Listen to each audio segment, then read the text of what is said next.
It is 6 o'clock. The March 3rd, 2025 session of the City of Eau Claire Plan Commission is called to order. If you plan to speak tonight, please complete a public hearing contact form located on the back table and give it to one of our planners at the front table. I ask that everyone turn your cell phones off or to silent mode. I will call the attendance roll.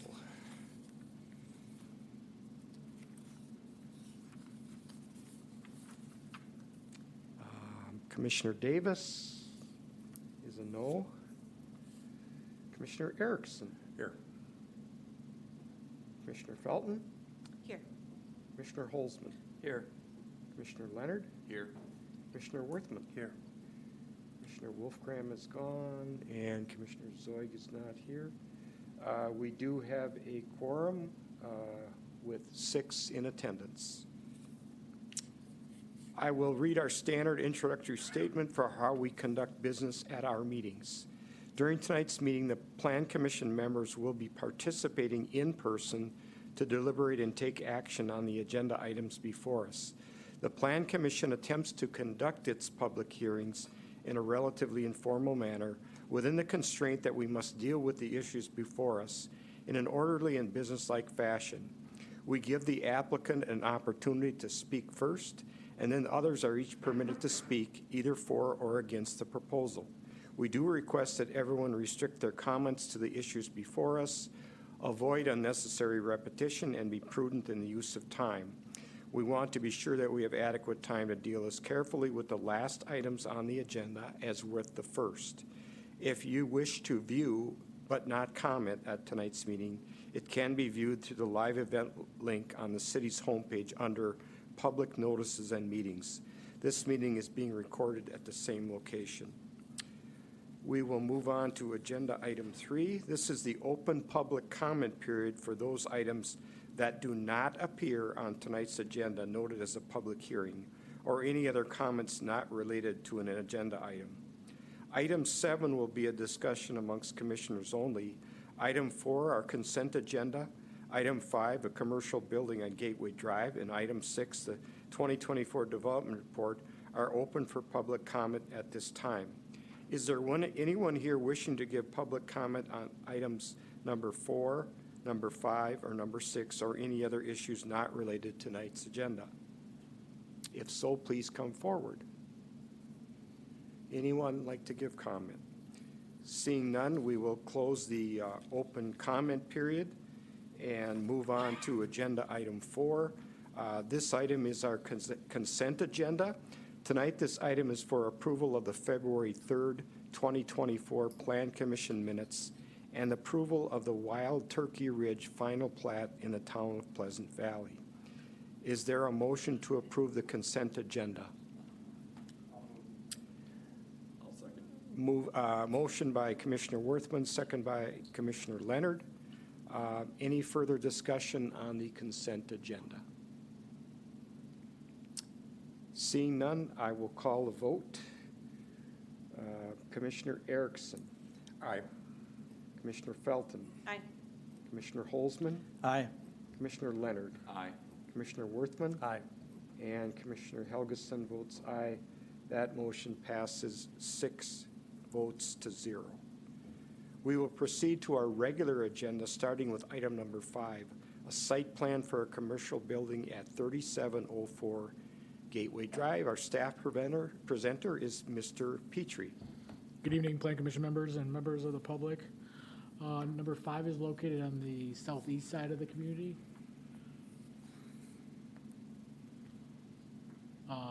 It is for a commercial building. It is for a tenant known as Take 5. The City of Eau Claire does not currently have one of these in town, but there is some throughout the state and throughout Minnesota as well. This site is the old gas station, Holiday Station, that is closed. This commission did approve a site plan for a 7 Brew restaurant, as you can see on the eastern side of this lot. And the western side of the lot would be this Take 5 oil change location. Excel Engineering Incorporation is the applicant this evening, and it's approximately 0.4 acres in size.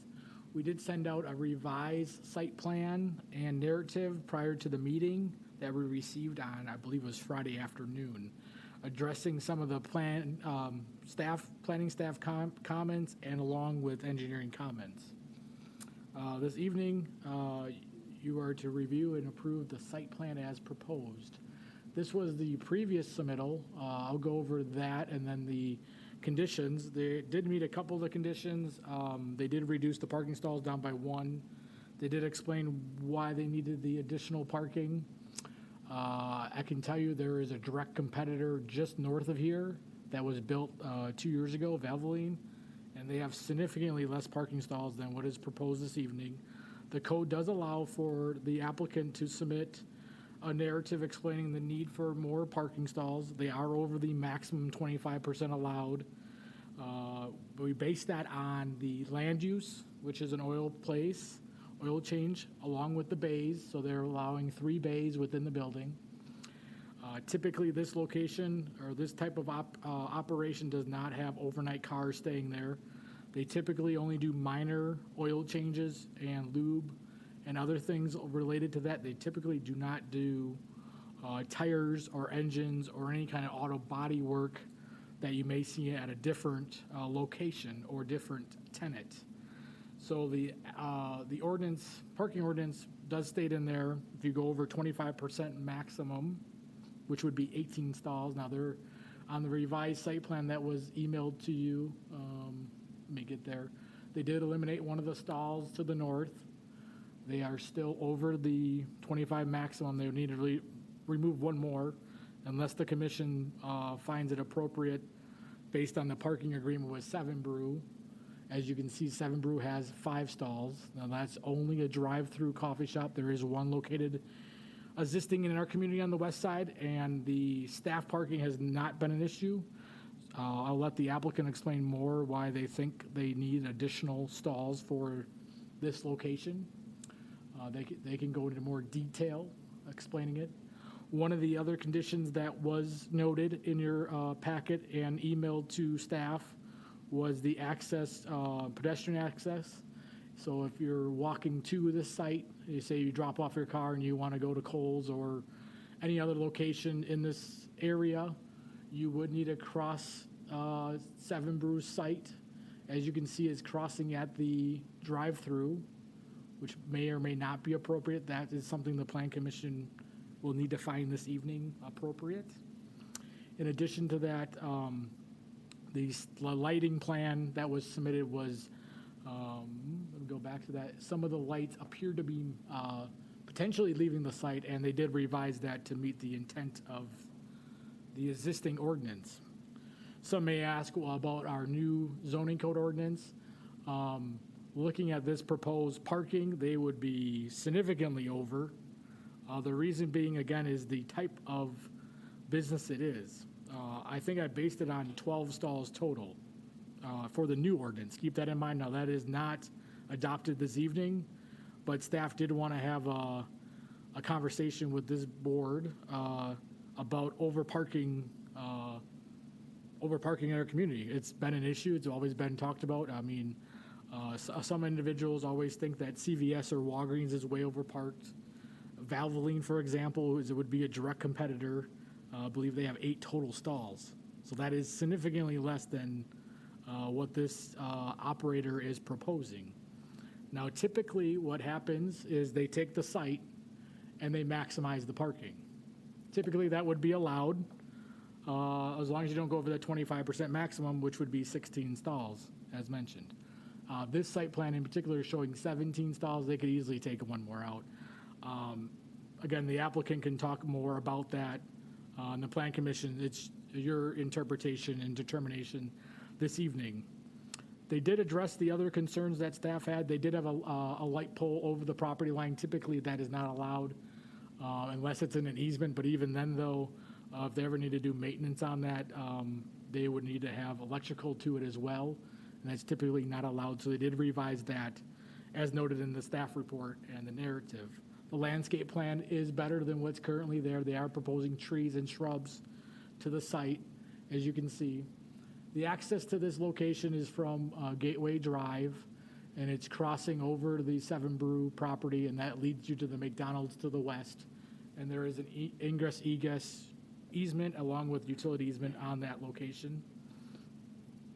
Again, the staff did have concerns about the pedestrian access to, for pedestrians or bikers for that matter. Now, granted, if they're a worker at one of these locations, it's very auto-centric, but if you could work at either location and have potential issues getting to the site, in my professional opinion. But the Plan Commission will need to review and approve the pedestrian access as shown. Would it be more appropriate to, say, access off of Gulf Road or Pearl Road to the north? That might be an option. That would be in determination by this board this evening. In addition to that, both businesses are very auto-centric, but they still need to provide that access for pedestrians and bikers if they have workers, or say if you park your car there and, like as I mentioned, you want to access one of the other businesses within the neighborhood while they're working on your car, that would be appropriate as well. In your report too, engineering did note about a traffic study for the neighborhood. Our city engineer is available for discussion on that, and you can call him up for any more details regarding that. I did mention there is an easement for utilities as noted, and then grading and drainage. This would be considered a redevelopment site because the existing site is almost probably 100% impervious. So they are improving that with some landscaping, better than what's currently there at this time. The zoning of the property is C3P, and that is regarding the setback along Prairie Road at 50 feet, which this applicant is meeting that requirement. Again, this would be a redevelopment site as noted. So going over the conditions, number one still would be at play. That TIA is currently underway. Number two, technically would still be at play if the Plan Commission would prefer one more stall reduction, or if they can accept the approval of the parking agreement with the neighboring property of Seven Brew. They did remove the added 2 feet setback for parking, so that condition would be removed. And then number three would be providing a sidewalk potentially to Pearl Road as staff is requesting, and let the applicant speak more to that. And then number four would be removed because they have met the requirements based on the ordinance at this time. So with all of that being said, I'd be happy to answer any questions this evening. Questions for Mr. Petrie? Commissioner Worthman. Thank you, Chair Helgeson. Mr. Petrie, I'm trying to recall the Seven Brew project, which I think we saw in the past few months. That's correct, sir. Does that have a sidewalk connection to Gateway? Do you That's recall? correct. Yeah, it right here. does? As you can see, my mouse, so they're connecting it here. Sure. So that is not technically, well, it's in the drive-through, but is not close to the building drive-through. So what they're saying, and I'll let the applicant speak more to it, but they're saying the pedestrian would go like this, and then around, and probably around the building then, and then through like that. Oh. It's quite awkward, probably the best way to describe it. This reason why this is paved here, or striped here, Yeah. is this is ADA compliance. Oh, So okay. a van ADA compliant would park here, say if they're a worker or visitor, they'd park here and then access the building through here and to the building. Okay. So that's why this one's here. So I don't think it'd be appropriate to go stripe it all the way down here. That's really tough because this area would not only be servicing the McDonald's, the Seven Brew, the Take 5, and Fazoli's. It's just an awkward easement area. What staff was thinking and suggesting would be to stripe it through here and then to Prairie Road. Now, it might not be the most ideal. Again, these are both auto-centric type businesses, but it would be potentially more safe for all modes of transportation to get to the sidewalk along Prairie Road. Okay. Thank you. You're welcome. Further, Commissioner Leonard. Could you help me find, so I can count the 10 at the north side of this lot for parking stalls, and then the 4 to the south. I think you mentioned there were 16, though? Yes, we count the bays as well. So inside the building, that's technically a stall. Okay. So anytime it's a auto-centric business, fuel station, gas station, quick lube, even auto repair, we count the stalls inside because technically they can park the cars in there 24/7. They don't need to move them. They just need to shut the doors and, that would be fine. So the bay stalls are counted. Now, we do not count they're showing stacking stalls here. So if you're waiting to go in and all 3 lanes are busy, you'd wait in your car here. But this would be similar to Valvoline and Woodman's. You don't get out of your car. So you just stay in your car. They do the oil change. They don't rotate your tires and anything like this at this location, this user. So you would never get out of your car. They don't really have a waiting area either, based on the floor plan that was submitted and the elevations as well. So you'd just stay in your car and it's take 5, but it's more than 5 minutes, obviously, but they wouldn't do any more than oil change and filters and things like that. Thank you. You're welcome. Further questions for Mr. Petrie? Commissioner Erickson? Mr. Petrie, on the 7 Brew site, there's that hashed area up on the northeast corner. Do you know what that is? Let me just confirm, this area Yeah, right here? Yep. Engineer, do you know? The applicant knows. We could defer that question. It's 10 feet. I'm guessing it's an easement. That's an easement, yeah, it's a gas. It's a gas easement, 10-foot gas easement. Okay, all right. So that's a Thank you, gas engineer. easement. If I could comment, being an auto-centric operation where you indicated that people remain in their cars, I'm just kind of wondering why so many stalls Yeah, I would defer that would to be the needed. applicant this evening. Ask Now, the their narrative tried to explain it, but this commission would have the approval body to eliminate one more stall. They can go up to 25% over. That's just our current ordinance. As I mentioned before, our proposed ordinance, which all of you have been involved with, they could only go to 12, and there is no negotiation. They would be 12 stalls or less. Keep that in mind. So we would be reducing the impervious surface, a lot more open space, lawn area, grass area, snow storage, trees. So how many stalls would staff recommend? Based on the ordinance, they can go over 25%, so 16 stalls would be at this time. Do I believe do I professionally think they need 16 stalls? Absolutely not. Okay. I'll just be very honest with you. You go to any of these places, they have what, 4 workers, maybe 5? Say if you have 1 per bay, 1 office, and 1 backup, 5 stalls. I'm not sure and then I guess they can claim that 7 Brew would use, the 7 Brew on the west side, I've been there numerous times, they have about 4 or 5 people working at a time. So you figure if shift change, they could use 5 stalls, so you're at 10. I mean, I don't think they would ever need any more than that, but the applicant can speak, and based on the current ordinance, you can do 16. So staff would, And also being auto-centric here, the intent, my understanding would be that you're not supposed to get out of your car and go grab a cup of coffee and walk across to get a cup of coffee. that's correct.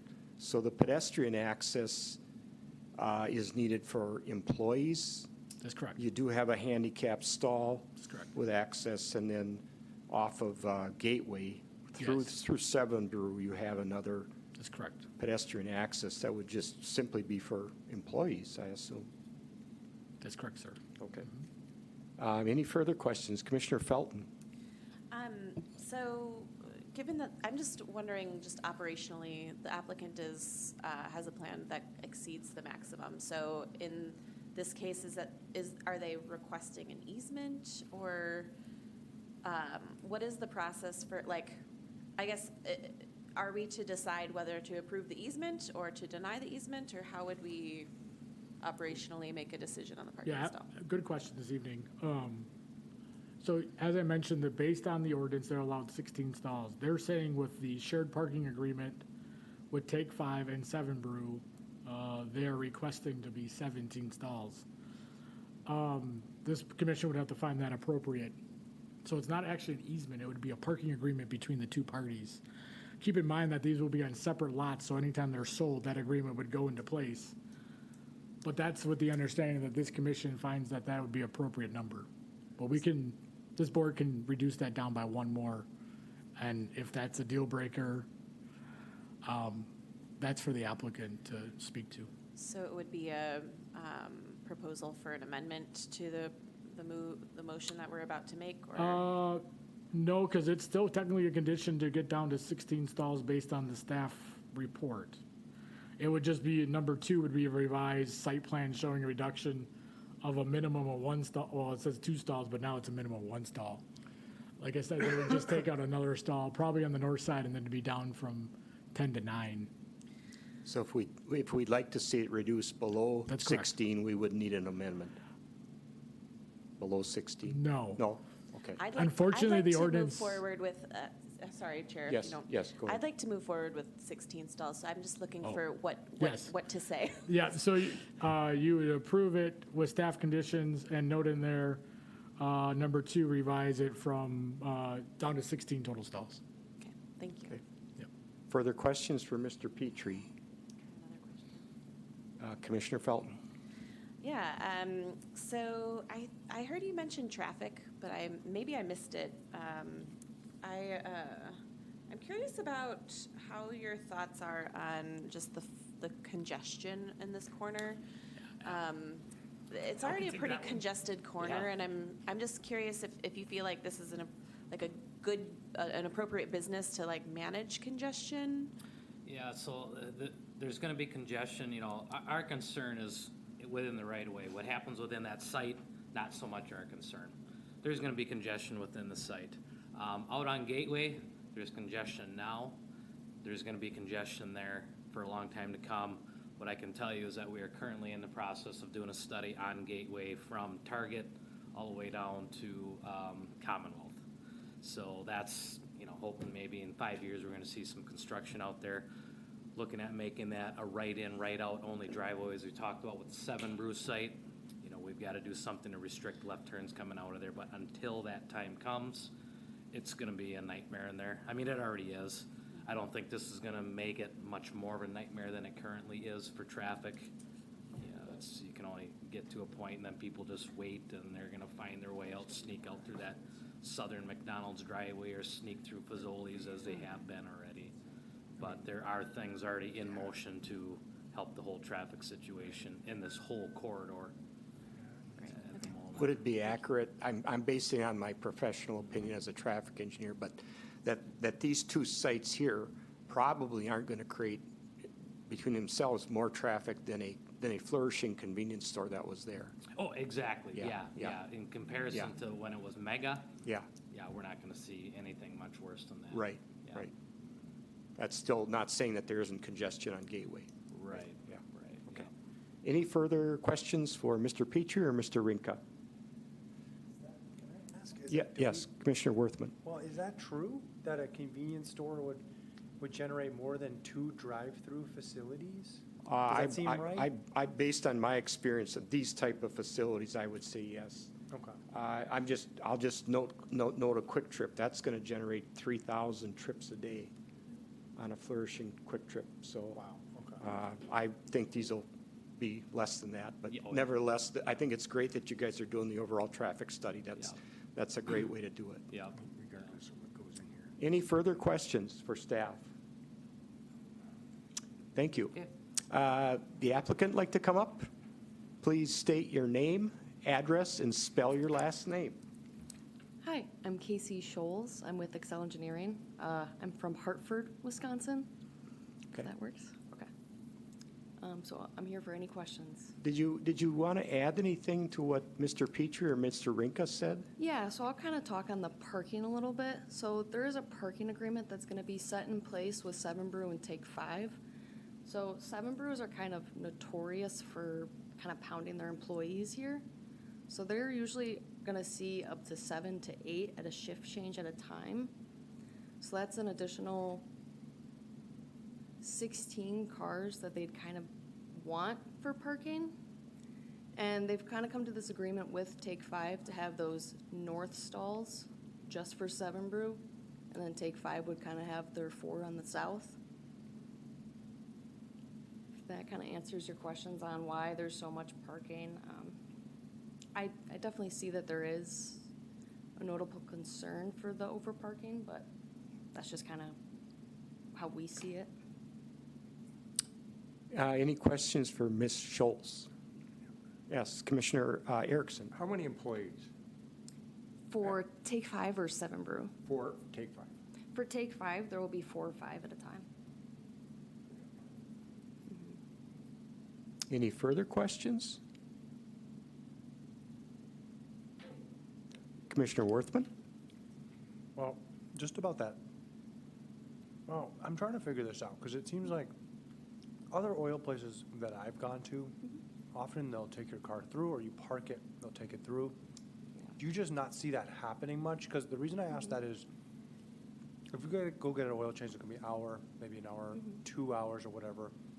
It's often nice to be able to access other places while you're getting your oil change. But do you not see that happening in this location? No, so usually, I've only been to a Take 5 a couple of times, but what they do is they pull you into one of the bays. You have to stay in your car, and it takes less than half an hour for them to do their oil change, check your air filters, and tire pressures. So it's kind of a quick process. It's not exactly 5 minutes, but it is less than what you're normally probably used to seeing with an oil change. Commissioner Felton? Thanks.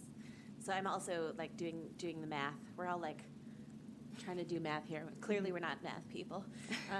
But okay, so you had said it would like 7 or 8 employees at the 7 Brew. At a shift change, yes. So there could Okay. be 8 at a time that are coming on and then 8 at a time that are leaving. Okay. So then that would be probably 16 cars that are gonna be needing spots. Okay. Okay. I guess I think that yeah, okay. I guess I'm doing the math in my head, like 7 or 8 folks on a schedule, 4 or 5 folks at the Take 5. I think that logistically, yeah, I guess I'll end my question there. Thank you for your Yes. clarification. Further questions for the applicant? Seeing none, thank you, ma'am. Yeah. Thank you. Again, this item is a public discussion, but that open public discussion expired during agenda item 3. So I open this up to the commission for any motion.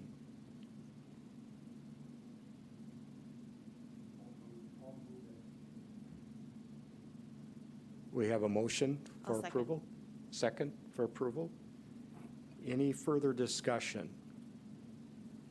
particularly related to staff conditions, which I believe, according to Mr. Petrie, says that if we approve this, it would be limited to 16 stalls. Commissioner Worthman. Yeah, so thank you, Chair Helgeson. I think the first thing I want to point out here is this shift change thing, it just feels weird to me that you build parking for like a 5 or 10 minute period of the day when there happens to be an overlap of like probably the maximum number of employees. So I don't know how to solve that, but like that's what engineers are good at, is solving problems. And I just feel like that you have 1 or 2 shift change in the day, you've got a bit of overlap, you figure out how to do your parking. I don't know how to do it, but that just seems excessive that we would build double the amount of parking just for that time period. The second thing is, I think it would, I understand that this is mostly car-centric. At the same time, I could envision that people would use a connection up to Prill Road. Maybe they work there. Maybe they're someone who's taking a lunch break and wants to cross the street, go to the restaurant on the other side. Maybe they go grocery shopping after. Maybe they want to just access other places if they work there. So I'm inclined to think that we ought to add in a striped area that connects, and a connection up to the north side of Pro Road. I'm at least bringing this forward for my fellow commissioners to consider, and then reducing one parking stall to allow that access to go through. I believe in the updated narrative, the PED connection to Prill was looked at it, but it was determined not feasible. Could you come back up and explain that feasibility of a PED connection? Yeah, so if we're looking at our side on take 5, you can kind of see there's a bunch of dashed lines right above where the landscaping is. So all of those dashed lines are all of a huge 3 to 4 foot berm that's there. So you're coming up that berm, and then you have a bunch of dry utilities. You have cable, underground electric, a couple underground electric, and then you're coming up that berm and over. So that berm, we believe, is to serve those dry utilities that are there that are normally not that shallow. But then when you look at the grades of it, you're coming up at 20% slope and then back down to 6%. And that's just not really good for ADA slope. Usually we like to be at about 1.5% for a smooth ride over that. And for those dry utilities, they don't really allow for the relocation of those. So that was mostly our reason why we were having that pedestrian connection through through Seven Brew. And that was also to serve for the employees of Seven Brew to use that connection as well. Would there be any way to access off of Gateway Drive directly into Take 5 without impacting the berms? I'm just asking. Yeah, are you asking like if we moved it kind of how it's south, if we moved it more north, so it's just one direct connection? Either right to Prill or somehow north of the brew pub, brew and connected to Gateway, kind of like where that gas easement is. You'd obviously have to be outside that, but Yeah, 'cause we wouldn't be able to be inside the gas easement. And then we have a couple of existing trees there, and then our transformer for Seven Brew is kind of located up there. If you can see, there's a square box right above the property line. I mean, there's just a lot of electric, cable, underground electric that we would rather not have to touch in order so that we're not messing anything up for our neighbors who are potentially using those underground electricity, or even for that intersection that could be using the electric. so you're offering the access off of Gateway into Steepen Brew and then across the drive-through lanes. Correct. Okay. Yeah, and there's going to be people, or I should say employees, that are always going to be out there walking. So they're really not concerned about visibility of pedestrians that are using that, since Seven Brew kind of walks around the entire development with their little iPads taking orders and delivering orders. Wow. So we have a motion and a second on the table at this point? Yeah, I had a follow-up question. if I Yes, could. please. Are you also the engineer for the Seven Brew? Correct. Okay. So is it going to be clear if someone were to want to walk, if an employee wanted to take a lunch break and they wanted to walk out to Gateway, I'll use that example because I think that's probably a more likely situation. Someone wants to take a lunch break, they want to walk out to Gateway. Is it going to be clear for them how to cross through this Seven Brew property, like making those connections? I think that's what I'm kind of, I'm okay with the design as you have it. If it's clear that like people have a right to walk through this section, I think that's what I'm concerned about. Yeah, so we do have, it's kind of hard to see because everything's frozen on the Seven Brew side, but it is going to be all concrete sidewalk, and there is a couple of spots where there's some detectable warning plates that we're going to be using. And then the striping across is also going to be a blue pavement marker. Okay. So it's not typical of your yellow or white, so it does stand out more. It's a bright, I want to say almost ocean blue, Okay. if you will. So between the detectable warning fields within the Stiepenbrew, could you just simply stripe that walkway, the pavement that they'll walk on between the two portions of the building? Oh, I see what you're saying. Could you just stripe Have them stripe all of that. Yeah, stripe all of it. So like, as Yeah. Commissioner Worthman mentioned, it guides you where you need to go. Yeah, I don't see why that would be too much of an ask. Okay. Commissioner Erickson? I'll tell you what Take 5 employees are gonna do. They're gonna walk across, and they're gonna keep going straight across, right to the sidewalk, and then wherever they wanna go from there. They're not gonna go through that building, even with it being striped, they're not gonna go between the two buildings and down to that other crosswalk. That's human nature. I mean, they're just, even if they know it's there, that's the straight shot, and that's the way they're gonna go. So would you propose moving that crosswalk? Why not? In I line mean, you're with the- crossing it, you can have two crosswalks there. You just stripe it. Do you see what he's saying? Yeah, the southern one came first, and then we added the northern one. So that's why there's that discrepancy of why it's not linear. Oh, I know, I'm talking about Yes. your both, the east and the west drives. You'd stripe Right. both of those. Because,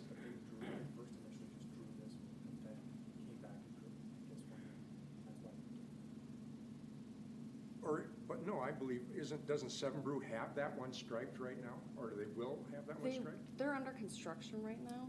Okay, so they don't have to have They that don't one have striped. anything They there could yet. stripe it up there. Yeah, that's right. That just makes a lot more sense to me because that's the way people are gonna walk. It'll be a continuous line. Yeah. I agree. And then there'd have to be some, now, I don't know if they've got the concrete work done down there. As I assume there'll be a sidewalk from that drive, Correct. but they could put the Point same of order. concrete work up there. Commissioner Felton? Point of order. I definitely agree with you, but I want to flag that we're sort of getting into the design of a different project, and that's a project that we can't necessarily talk about right now, and certainly we can talk about the flow of how it impacts the project that we're talking about currently, but I'm not sure that we should be making requests of the design of Seven Brew. Commissioner Erickson? I believe it's safety. And believe it's I agree with you entirely. I think that that's a inadequate design, a bad design, but it's not something that we have noticed and can legally talk about today. Could I ask a question about that? Sure. Is the portion of sidewalk in Seven Brew, that northern portion, are we seeing both of these plans today? Because is that a newly drawn portion, or no? Was that No. a part of our original? Correct. So you knew it would connect up there on the north side? For this section of sidewalk up here? That was recently added. That was recently added? Yes. So that's, council member, or commissioner, that's why we're having the discussion, is because that was noticed newly for this meeting. Is it something that we're voting on? Well, not I yet. guess- I'm just, I mean, ultimately, it's going to be voted on, I guess. So today we're voting on the crosswalk that is on the Seven Brew site. Well, every crosswalk that's potentially Okay, shown let here. me try to explain this just a little more. So when we reviewed this site plan, this was only shown, which made sense at the time. Now that this project is moving forward, they're saying they would like it to go like this and then like this. So this commission does have the authority to say that that's not appropriate and it should go like that, Okay. or like this, or something. But it is in your scope because they are showing it and they are providing it for not only this site, but also the other site. But when this was moving forward, this was not shown there because they didn't know about this project. Well, they had an idea, but they weren't finalizing it. So again, if it's desired to align those crosswalks, do we need an amendment? Yes, because our report says to per road, which Okay. now that we have more information, it doesn't seem to be possible given the ADA compliance.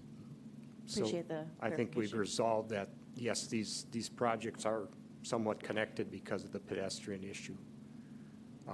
So we have a motion and a second based on staff conditions. So if there's a desire to modify that pedestrian crossing on the east side closest to Gateway, we would need an amendment for that.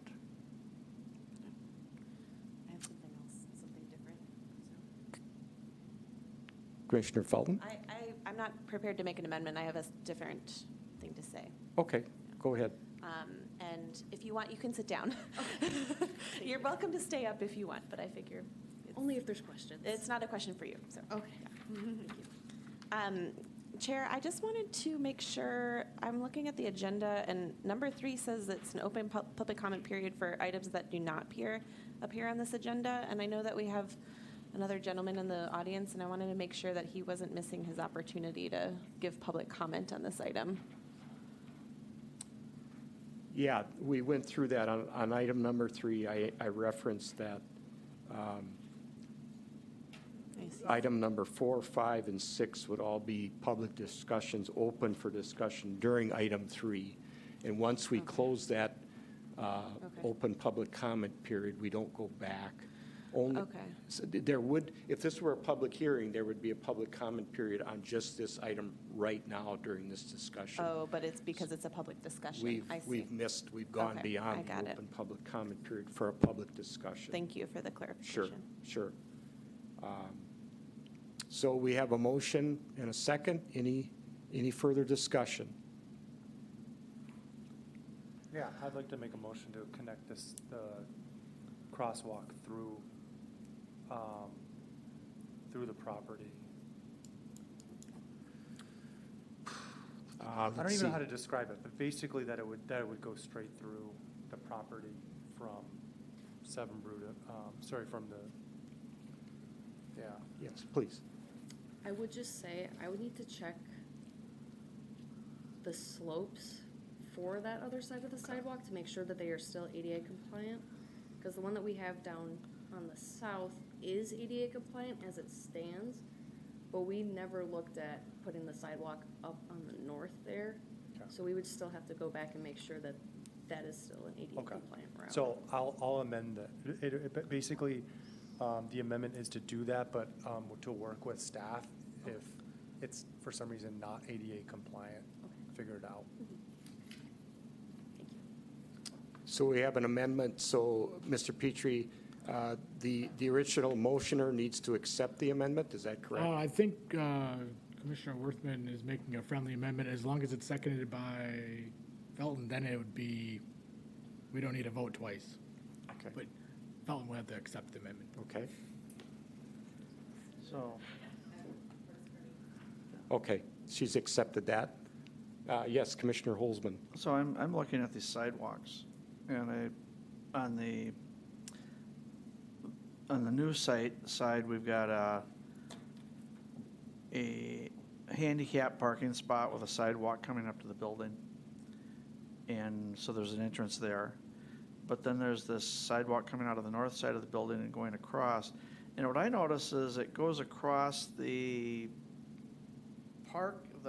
lanes where the cars would stop to get their coffee, which I would think that might be a conflict for pedestrians trying to get through there.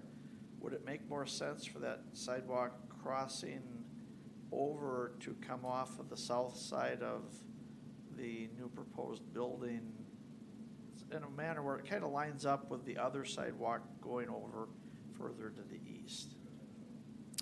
Ms. Scholes, could you comment on that? So the sidewalk that's shown where it is was worked through with Seven Brew. So if you see kind of south to that, they have their arrows pointing south where the cars are going to be going. So our idea was that the cars are going to be stopped. You might have to walk around if they're there. But if they're gonna be after where the stop bars are, there might be cars that are still coming, and they won't necessarily see pedestrians if that is the case. So there was kind of the safety concern there. So in this instance, if you're stopped blocking the crosswalk to get your coffee, the pedestrian or biker would have to wait till you clear. Correct. And Yeah. usually the wait times at Seven Brew aren't that long. You know, I think what they have is a minute Yeah. is probably their longest. And again,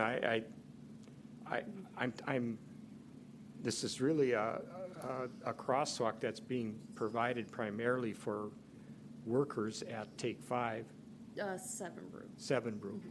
But I mean, the crosswalk into Take 5, that portion of it. Correct. So you're talking about how many of them would actually come by bike or ped versus a vehicle? Correct.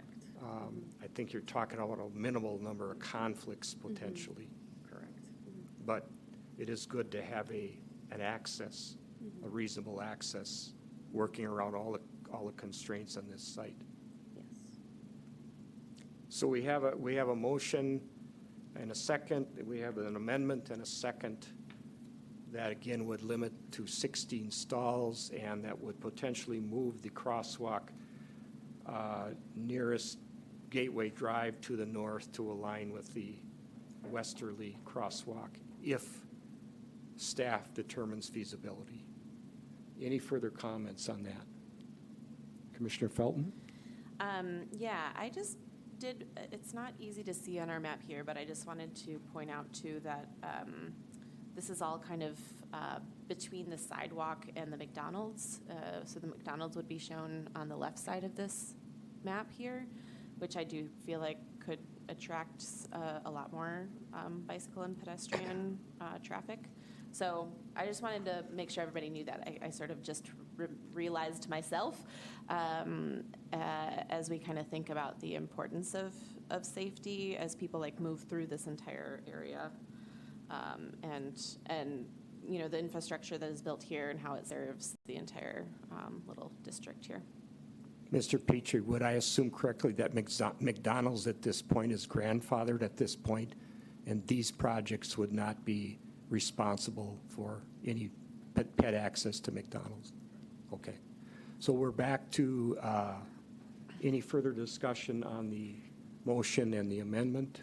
Commissioner Worthman? Yeah, I think following up on Commissioner Felton's comment, the issue is, and to you as well, is it seems like we're trying to create some better pedestrian access to something that is very difficult to do, given the type of business that this is, and given the fact that this area didn't have consistent markings and infrastructure for multimodal before, as it's been developed over the last 30, 40 years.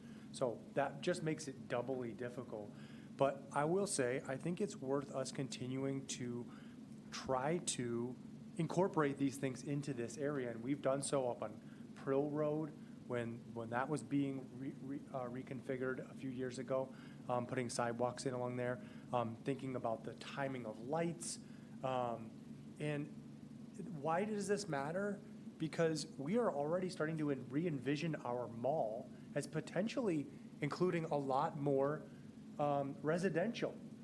And so you could imagine all of a sudden a couple thousand people living in that area, not to mention we already have people living in that area, that actually want to move about these sites, not just in a car. So I think it is important from that context that not just this business, but as we have others continuing to fill up that area, that we really pay attention to the fact that it's going to have a lot more people wanting to move about on foot or on bicycle or on a scooter or whatever it is. So thanks for having this conversation with us as we think forward on that. Any further comments? Commissioner Erickson? And my comment on moving the sidewalk, my intention is not to delay the development. And I'm happy that if for some reason that doesn't work out, that we give staff power to work something out that is in the best interests of the public and the developer. So that it doesn't have to come back to us, because at some point to amend this, I just, that's not my intention. I don't want to do that. I think we've probably done a pretty good job of micromanaging it so far. Right, So, yeah. I'm guilty. okay, any further discussion? Seeing none, I will call the vote, and a yes vote means we limit to 16 parking stalls, and we make an attempt on aligning the crosswalks. Commissioner Erickson. Aye. Commissioner Felton. Aye. Commissioner Holzman. Aye. Commissioner Leonard. Aye. Commissioner Worthman. Aye. And Commissioner Helgeson votes aye. That motion passes 6-0. We move on to item number 6, which is a public discussion, and the public comment period for this item was open and is now closed. This is now I'm sorry, item number 6 is open for public discussion. It's the 2024 development report. Yes. Mr. Petrie. You recap each year, the previous year. Single family was back up to 65. The average home was about 405,000. Now that is what's submitted by the applicant. So that typically doesn't include the lot or landscaping or driveways, but we're back up to about average. But the breakdown is interesting because we had a lot of homes, single-family homes, about 19 between 75 to 200,000, and 19 more between 200,000 and 360,000. That's due to smaller homes, but also making them a little more affordable for our community. We did have 3 homes that were over 700,000, which is getting pretty high end. But you can definitely tell most of the homes have shifted to smaller. Also, manufactured homes were pretty popular in 2024. Moving on to the 2-family, all of them that were built in 2024 were twin homes, meaning they could be sold to individual parties. They own the lot and the land and the building. The average cost is up again to $540,000. Multifamily again was very high, and the valuation of those are very high at $175,000 per unit breakdown. This is an interesting chart. We haven't done this in the past, but I thought it would be more telling to the story. It does show 5-year increments from 1990 to 2024. As you can see, the single-family homes is getting back to the level, but not even close to the level it was in the 2000s and 1990s. But the 2 units have exploded into the highest number we've seen in the last 5 years, along with the multifamily and the total number of dwelling units. That just shows that our community continues to grow and across all sectors, but multifamily and 2-family was very popular in the last 5 years, given the numbers. I'm open to any questions. I can stop at any charts if you commissioners would like, but moving on to the breakdown, you can see the last 5 years, Eau Claire is probably in the top 3. We'll never beat Madison. They are in the billions. Milwaukee as well, but we are right there after that. So that is very impressive for our community. We beat Green Bay, Appleton, La Crosse every year. Based on the last 10 years that I've been here, I don't know if everyone's moving here because I moved here too, but it's one of those things. But you can see even the last 5 years, our dwelling unit count has skyrocketed. Now that's due to demand, but also our vacancies are very low across all sectors, single family, 2-family, multifamily. We just need more housing, and the data just is showing it. This was the 3rd highest valuation, which is awesome to see, almost at the 500 million mark. A little down from last year, but nothing crazy. Now that could be due to cost, but others across all sectors we're seeing. The commission was very busy, a lot of rezoning, conditional uses, public zonings, discussion items. That's not going to change moving forward. Now with our code update, there might be more permitted uses or permitted site plans, but this commission will still continue to be busy moving forward. You can see the breakdown. Now this is very interesting. About 50% of the things that were built last year were public. What does public include? City, county, CVTC, UWEC, and a lot of you probably are aware of like the Science Building was the highest valuation project, which is not taxable, which is always the question from our council and also other members. What is actually taxable value? And I did break that down for the last, since 2017, that is the top one. It does follow usually the cost of construction and actually like what is taxable value. And then the total value for the city, we're almost at 10 billion, which is crazy to think about. But this is all from the Department of DOR, Department of Revenue. This is all public record.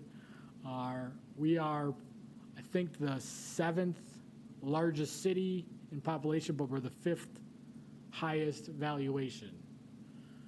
That is really good. Keep that in mind. And we did include maps showing that this community is growing on all sectors and all sections of the city.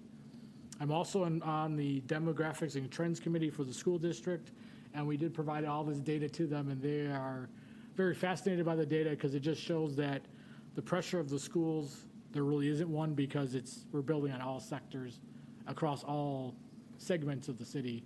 You can see the 2 families scattered throughout, multifamily scattered throughout. But the map that they loved the most was this one, and this is the breakdown of actually the last 7 years, showing the west side, north side, central, and south.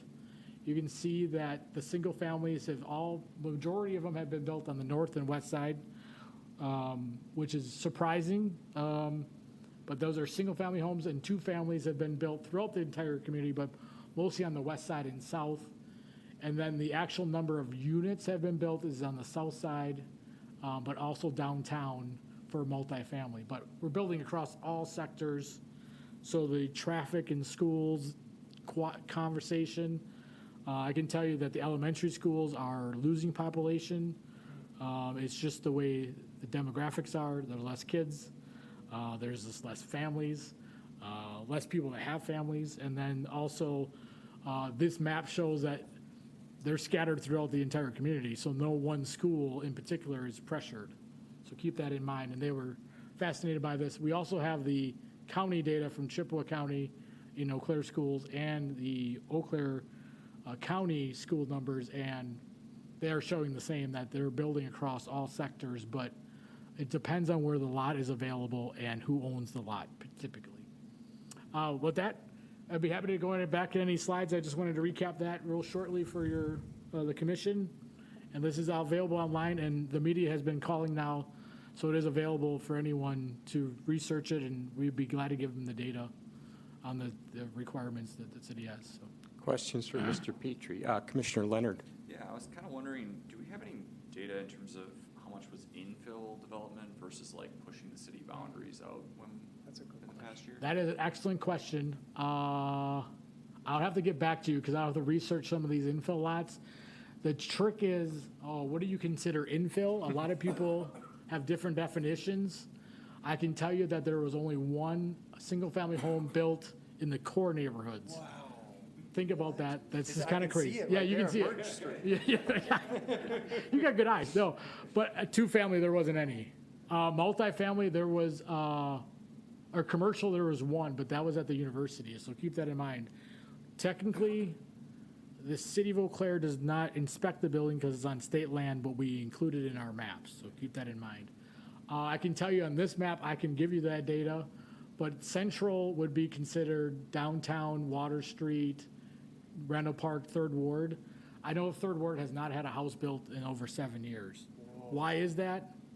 It could be because of the zoning. Are there actually lots that? There is some lots available. There's been one house since I've been here. It's built on Frederick Street. Yep, and it fits with the neighborhood. I mean, they put the detached garage, it's a 2-story, but there is like 6 lots available, but the owners are either living adjacent and they probably don't want to sell. But the zoning is all R1, so if you're tearing your house down, you can only build a single family at this time. And that's why the code update potentially would allow for a little more core neighborhood development for a duplex even. Because if you're tearing down a house in 2025 numbers, yeah, it's going to cost you $500,000 easily.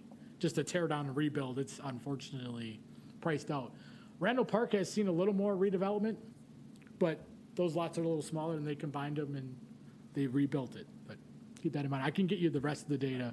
Okay, yeah, I can get you that.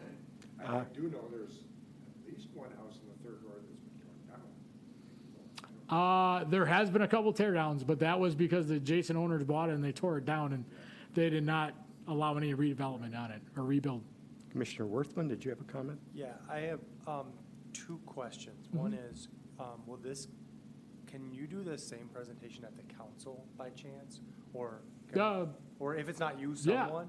Because this is really interesting information. Yeah, I can provide it, because unfortunately, I was the only one that worked on this project, but I can definitely do that. You prefer that on a Tuesday night, probably, I'm assuming. Yeah, I would get with the city manager office, and Okay. we'll put it on the agenda. Even I if think it's council members would be, 10 minutes, it'd be super interesting. yeah, I can open up to questions too, so yeah, we can definitely do My that. second question is Yeah, go ahead. why is there such a dip from 24 24? to 23 to 24? We Total already, dwelling units, it shows here 944 dips to 494. yeah, That's a multifamily. huge change. It is. You can see, Wait, this is all units total, or no? Uh, No, that's new. those are all permitted. Let me go back to this one right here. There are a couple of really big apartment buildings. Yes. Keep in mind, 955 was 250 units, and then Cannery District as well. So there was a lot of multifamily, 800 some units. So keep that in mind. That number was inflated last year. And that's based From on, 23 to. That's correct. Those happened in 23. that's when the permit was pulled, which is what we're basing this data on. The projects aren't done yet. Well, 955 is done now, but Cannery's not done yet. Yeah. So keep that in mind. Mr. Petrie, I just found it interesting, looking at making some comparisons of the median cost of a single-family unit versus the median of a twin home, and how significantly less you can get into essentially a home for significantly less than a single-family unit. Yeah, albeit you're sharing a wall and. You are sharing a wall. And, maybe your lot isn't going to be as large, but, I mean, if you're only paying 60 to 70% perhaps of what it costs a single-family home, I mean, that's definitely an affordable option. Yes, I would say much more affordable. Yes, well, yeah, That's not in this report, but that is on I don't have it in front of me. Page 9, yep. Yeah, it's a good point. That's why I think this chart actually shows majority of our single-family houses are all below 540,000.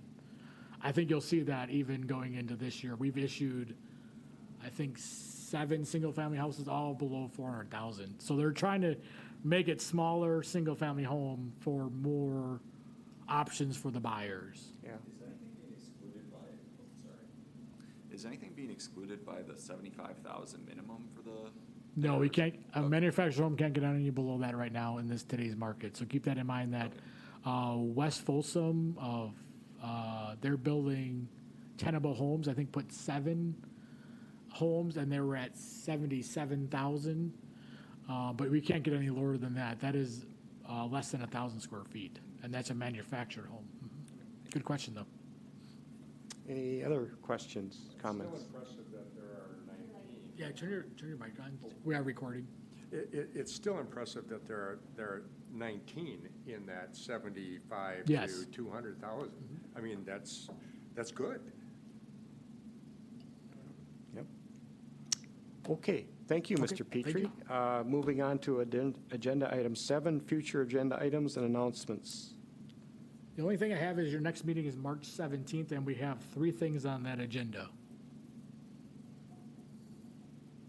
Okay, thank you. We are adjourned.